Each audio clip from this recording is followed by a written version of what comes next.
For this video, we're going to do a year in review for 2024. We've had a ton of stuff come out this year, like so much stuff. This is, I think this might be the biggest year for like diversity, quantity, quality, number of companies. Like things really blew up this year. I know COVID created a lot of opportunity. People were staying at home, people were buying stuff online. A lot of companies, I think, probably started brainstorming then, and a lot of this is probably what's come to fruition.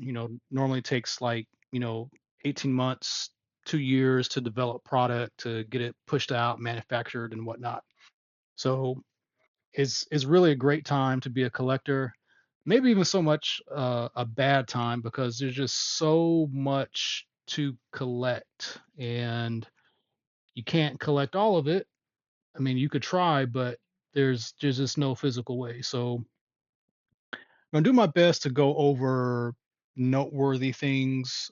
There's gonna be a lot of stuff that I don't talk about that I miss, and there's just no way to talk about it all and show it all off. So up first, Marvel Legends. Every year we have Marvel Legends. That's no big thing. But this year, maybe mostly because of the Deadpool movie, and I kind of feel like just Marvel Legends in general, there's been a lot of like really high quality product. Definitely with the face tech, I feel like a lot, and this can go for a lot of these manufacturers. I think there's a lot more digital development. So we're like long past the age of somebody taking like a clump of clay and like sculpting something out, and then doing these one ups and two ups. Like a lot of the stuff gets designed on computer in CAD, and then they print out prototypes, and then they look at what works and what doesn't, and go back to the 3D and fix things up. And it's really showing like detail, and definitely like even face sculpts and photo printing, inkjet printing with a lot of these companies, especially Marvel. It's just gone to this level that really just hasn't been there. um, this Helverine isn't a good example, but almost everything now is pinless. And I only bring up Helverine because like the character selection has like gone just above and beyond. You know, there's so many times you can get a Spider-Man, so many times you can get a Wolverine. Did you ever think you'd get a Helverine figure? So like character selection has just been like huge this year. I don't know if it's been Marvel themselves who have been driving it. I think there's probably a little bit of that, because whenever Hasbro does their, well, a lot of times when Hasbro does their Marvel live streams, they have their Marvel rep there, with the people.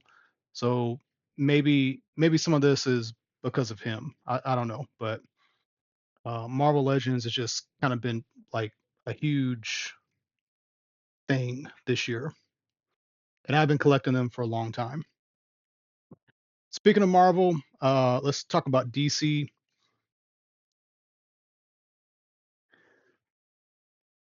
I kind of want to talk about Mcfarlane first because I feel like Mcfarlane is the most direct thing to Hasbro and Marvel Legends.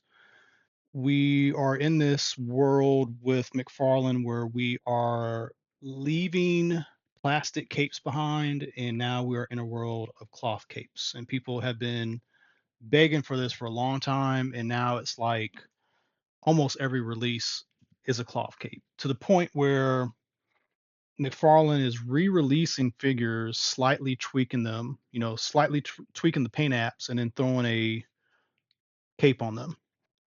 One small smudge on that is the Batman 66 Batman because his cape was too long, too big. But for everything else, it's just been, kind of like a dream come true. And it feels like DC. It feels like McFarlane is starting to cater a little bit more the classic stuff. Like we've gotten a lot of weird stuff, a lot of modern stuff. We've gotten like a hearty helping of like classic stuff now. So I'm really happy for that. A lot of people are tired of the chases, to the point where a lot of retailers don't want the chases anymore. And whenever there are, you're going to be mostly paying large prices, for online. Basically people putting stuff on eBay. I really hope they do something to change that. And it's often weird that like the primary or the classic color will be the chase, and the obscure color will be the normal. Like it's just weird. Like make it 50-50. Make it so that 50% of them are one, 50% of the other. It's not scarce.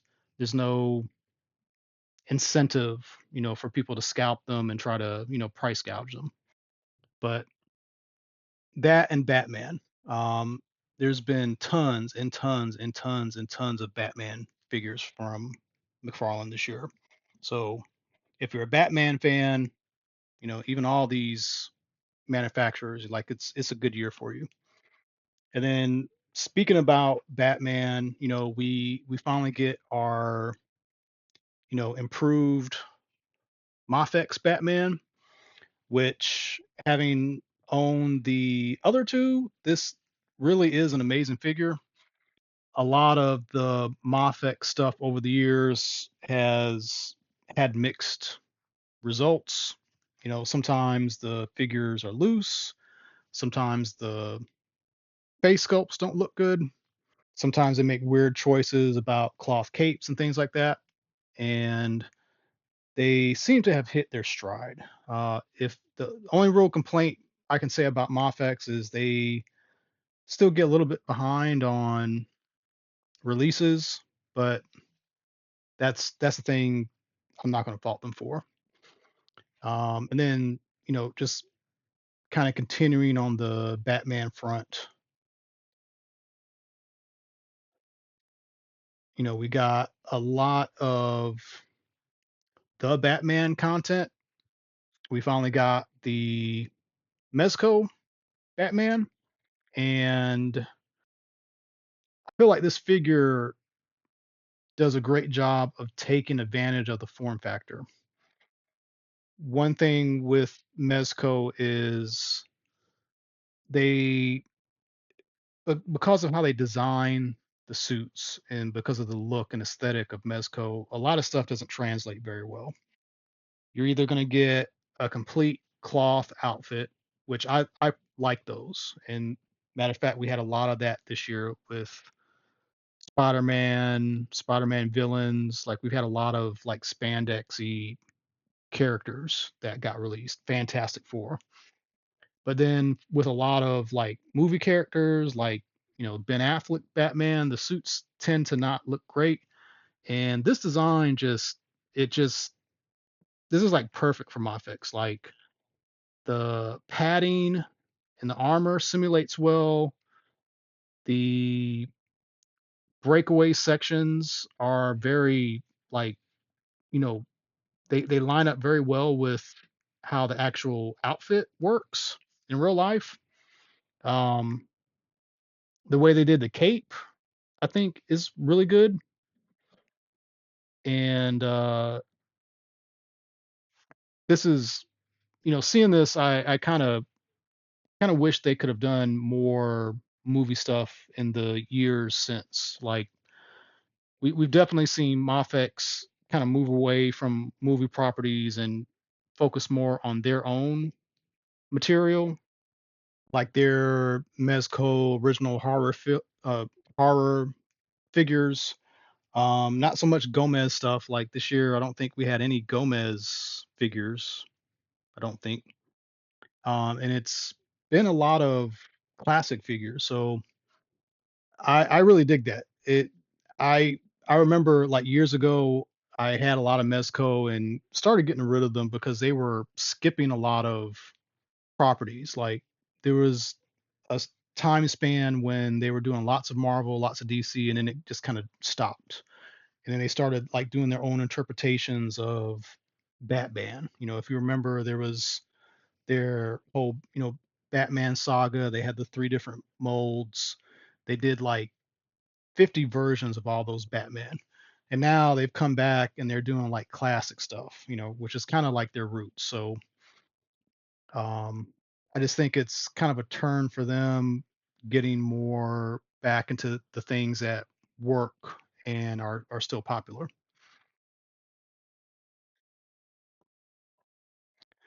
Outside of Batman and Mezco and Mafex, and not to say figure arts is not great, but figure arts is what it is. But we've had this resurgence of fantasy characters.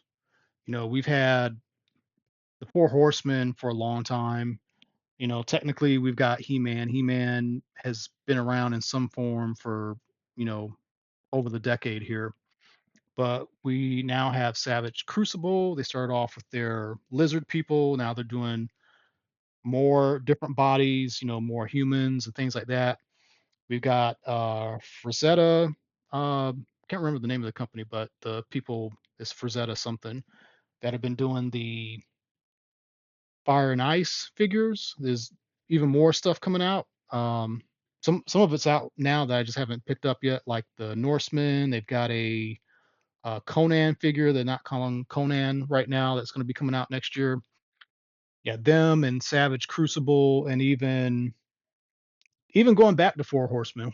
Four Horsemen put out a lot of stuff this year, and then showed off their dragon, for 2025. So if you're a fan of fantasy figures, this is like again, this is like a big year. This is a lot has changed, and a lot of companies have jumped into the pool, and there's just so much. You can pick and choose, and it's just kind of amazing.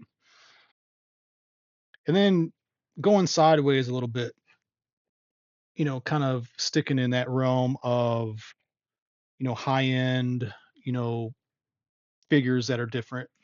Teenage Mutant Ninja Turtles is a very big company brand product.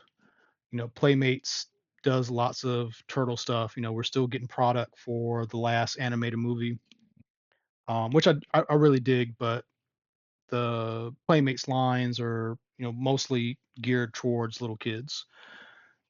But focusing on NECA, um, this has been another huge year. I mean, I I have tons of NECA TMNT that I just haven't had a chance to review yet, and there's just been so many releases from the cartoon characters, from the Mirage Studio characters, uh, to the Ronin stuff. The Ronin stuff is pretty notable right now. Like they keep coming out with sequels and prequels and iterations of the comic, and they're just doing amazing work.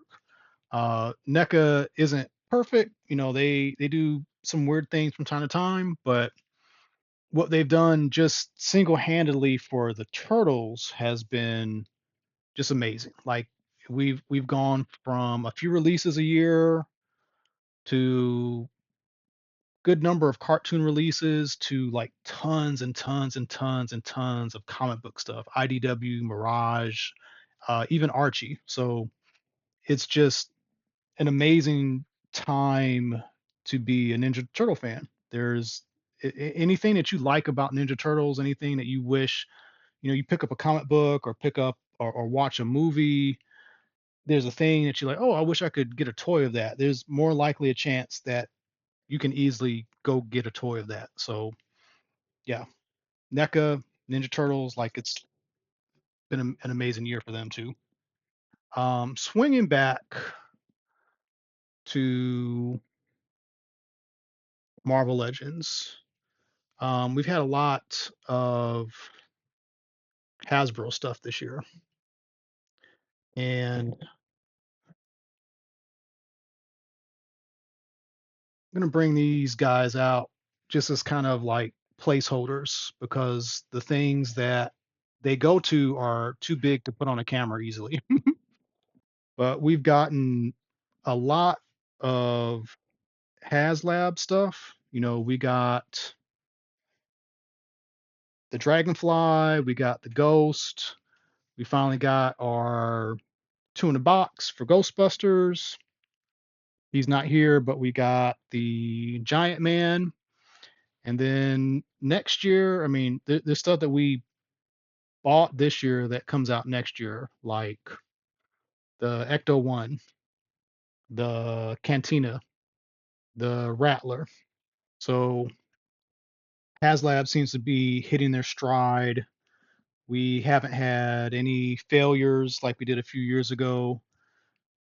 For the most part, these items are hitting their stretch goals, and Hasbro's really coming to their own with this experiment to the point where they've put up for sale some things that would have been HasLabs that they can, you know, basically they can produce at I'm guessing lower cost. Like for instance, the 97 the X-Men 97 Sentinel. People thought that was going to be a HasLab and then like nope, we're going to sell it for a couple $100. They I can kind of tell where they've cut some corners like, the articulation is a little bit more simpler, it's a little bit smaller, things like that, but it seems like these HasLabs they are basically acquiring skills. They're, basically, okay, we want to do this thing. We haven't done it before. It's going to be expensive. Help us bring this to life. And then that knowledge that they get from it, they're finding ways to apply it to similar sized, complex items and not put it up for crowdfund. So I think that's a big thing. We'll likely see more stuff in that vein. Like for instance, the Marvel Legends Dragon Man. That's another example. So I'm kind of curious, like what Star Wars is going to be next year. HasLab, non-HasLab. Also, Ghostbusters. Are we kind of at the end of what they're going to do for Ghostbusters? Maybe they'll produce a few more figures since we've got these Ecto ones coming out soon. And then GI Joe really isn't stopping anytime soon. We're kind of going through a timeline of, we kind of focused on characters from the first year, second year. We're getting into those weird eras, past the GI Joe movies, Serpentor and all that stuff, the Ninja Squads.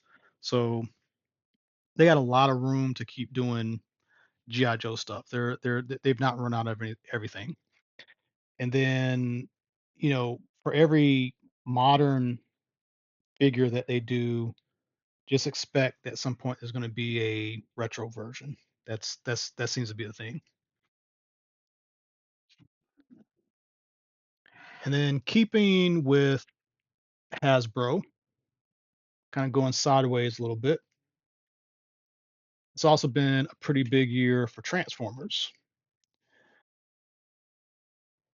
The thing that most people, America collects and cares about, we'll call this the Generations, mainline legacy collection. Optimus, the reworked 86 Optimus has been, a big thing for the year.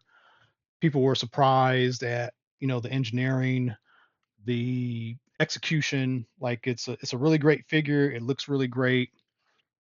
There's not many things you can complain about it. It still does some weird stuff because, it's a truck trying to be a version of a humanoid. But, in the vein of taking what they did with the masterpiece, the MP44, and, doing this in a simpler way, this figure has just really been amazing. And then kind of looking at Masterpiece, this year marks, kind of a change of the guard. We're going away from, MP whatever to MPG. We started off with these guys as being a separate line, and now this is the line. MPG is the line. So we finally finished the train bots. We got some repaints. We got we got Genrai. I mean, he's just now like shipping. Some people have him at the time of this recording. There's a lot of people like me still waiting for him. But we've got this changing of the guard with Masterpiece, and people wanted forever for there to be combiners, and technically we've got combiners. This does imply that we're going to get more combiners. Just who knows what the next combiner team is going to be. And then, there's a lot of speculation in that, are they going to still do animated looking stuff? Is it going to be kind of this mixture type product like they did with the train bots?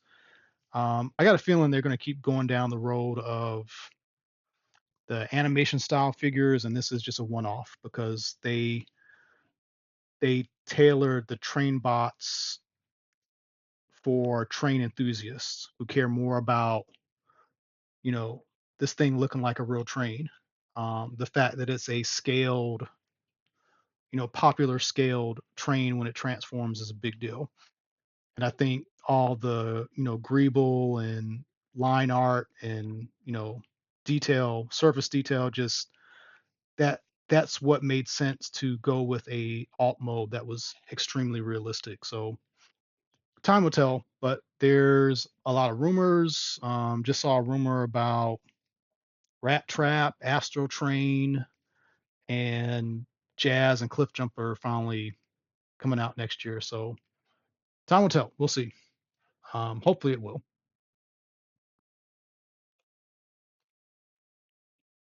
And then uh, Missing Link. So just talking about Masterpiece, to me, Missing Link, I don't know, almost in a way, it's like a Masterpiece subline. It's super articulated, but it's the vintage molds, kind of redone. And I worry a little bit how it might eat into Masterpiece as far as like development and how many products come out per year. But I personally have been pretty excited about this, and I don't know, it's another thing to collect.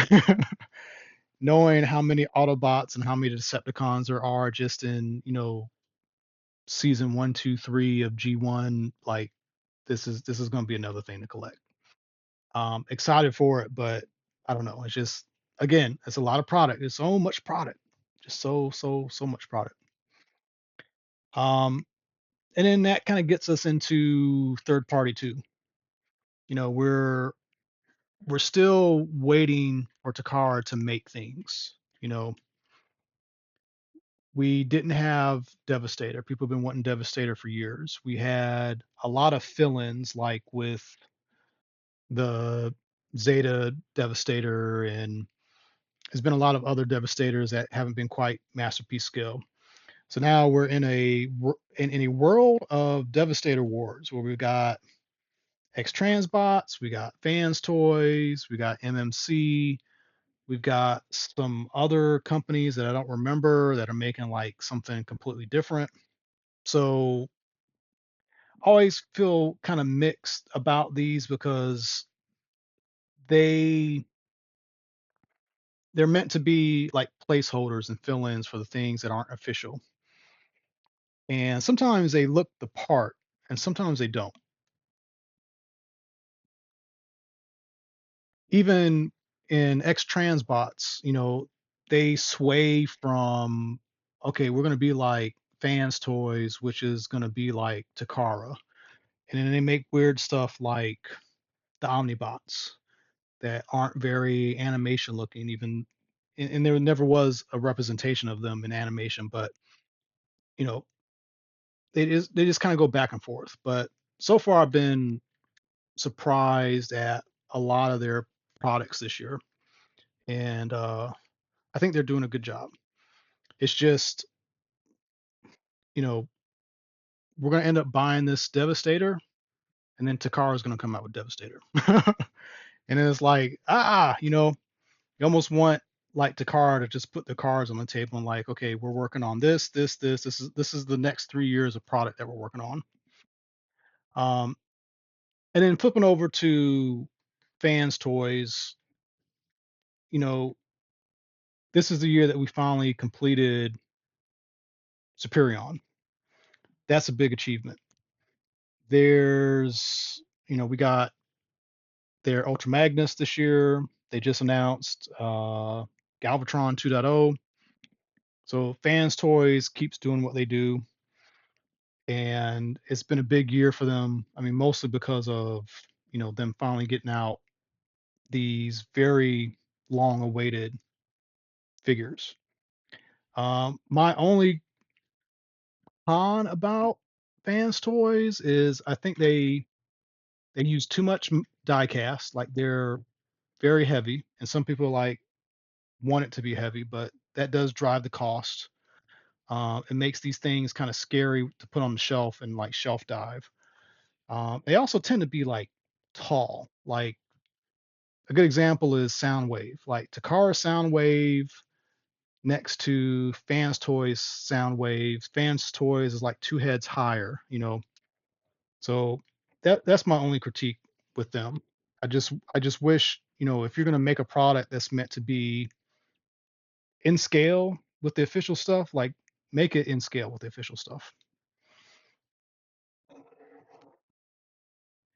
There's lots of other third parties that I didn't talk about, but we got the what was it, the MPU-1 thrust. That was a really good release. There's been tons of movie product. So again, just anything that you can imagine has been out there. Um,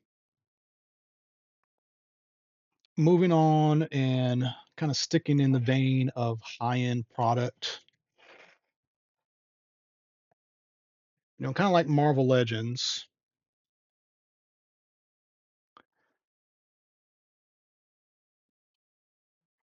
Hot Toys puts out product every year. So there's nothing really new about Hot Toys. But their Ono Studios line has been kind of a breath of fresh air. The figures cost less.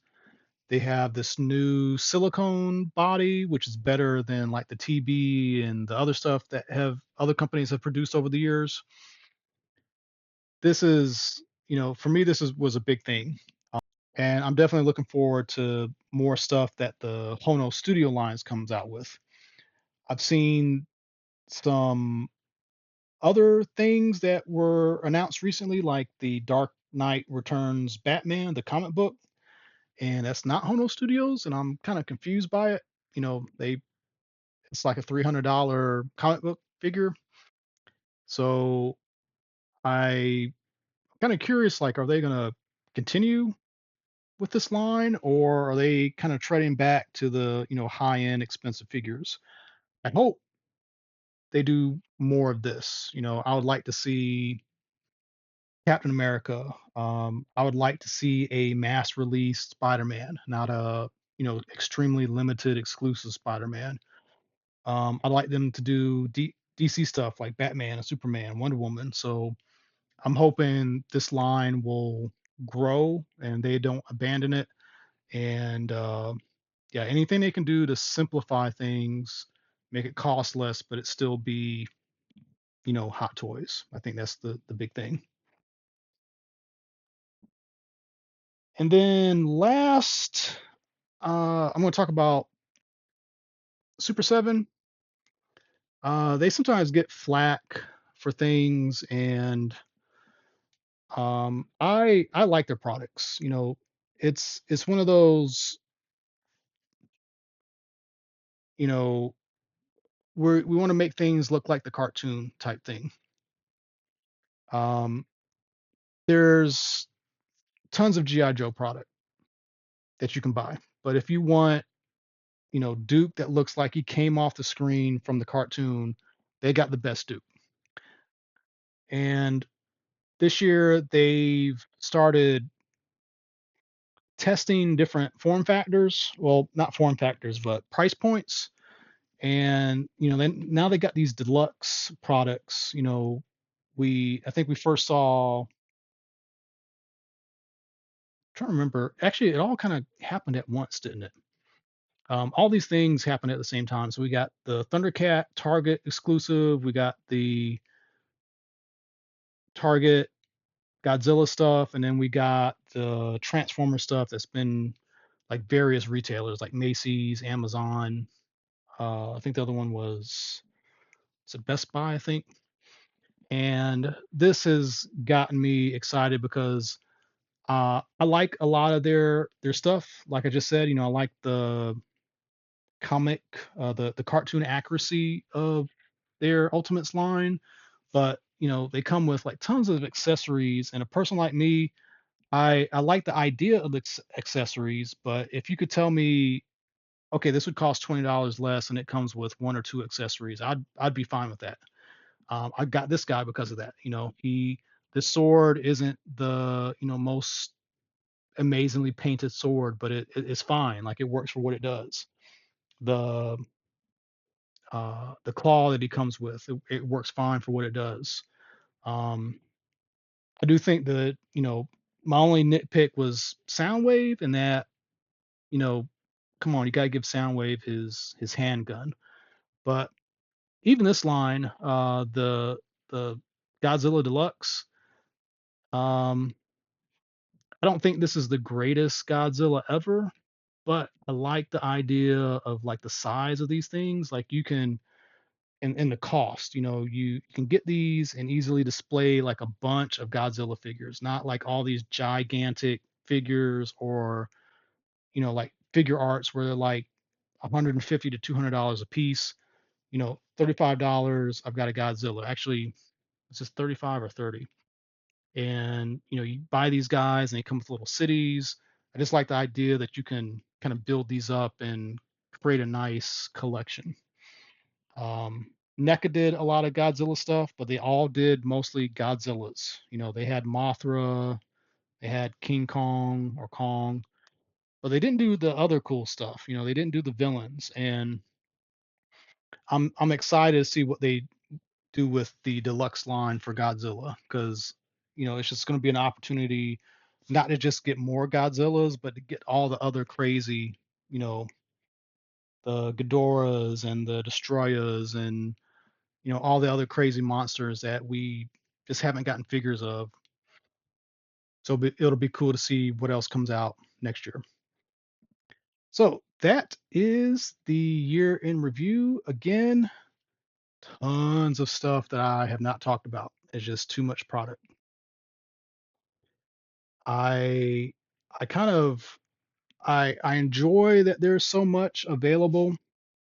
I don't enjoy that most of it I want to get. Oh, and I almost forgot. We didn't talk about Jada Toys. I was about to end not talking about Jada Toys. I think, these did not come out just this year. This is year two or year three, I think. Can't remember. The COVID years, it's kind of a blur. But man, have they hit their stride. And the Jada stuff in particular, like, we got the Cyberpunk figures, we've got Mega Man, we got the, goofy food mascots like Chester Cheetah and the Frankenberries and all that stuff. But just the Street Fighter stuff, we only had a couple companies we could get Street Fighter things from. Storm Collectibles and SH Figure Arts, Bandai. So you're talking about any one particular figure might be 100, 120, 150, $200 for a figure. And oh, if you missed out on that figure, you can get that figure for like $500 on eBay.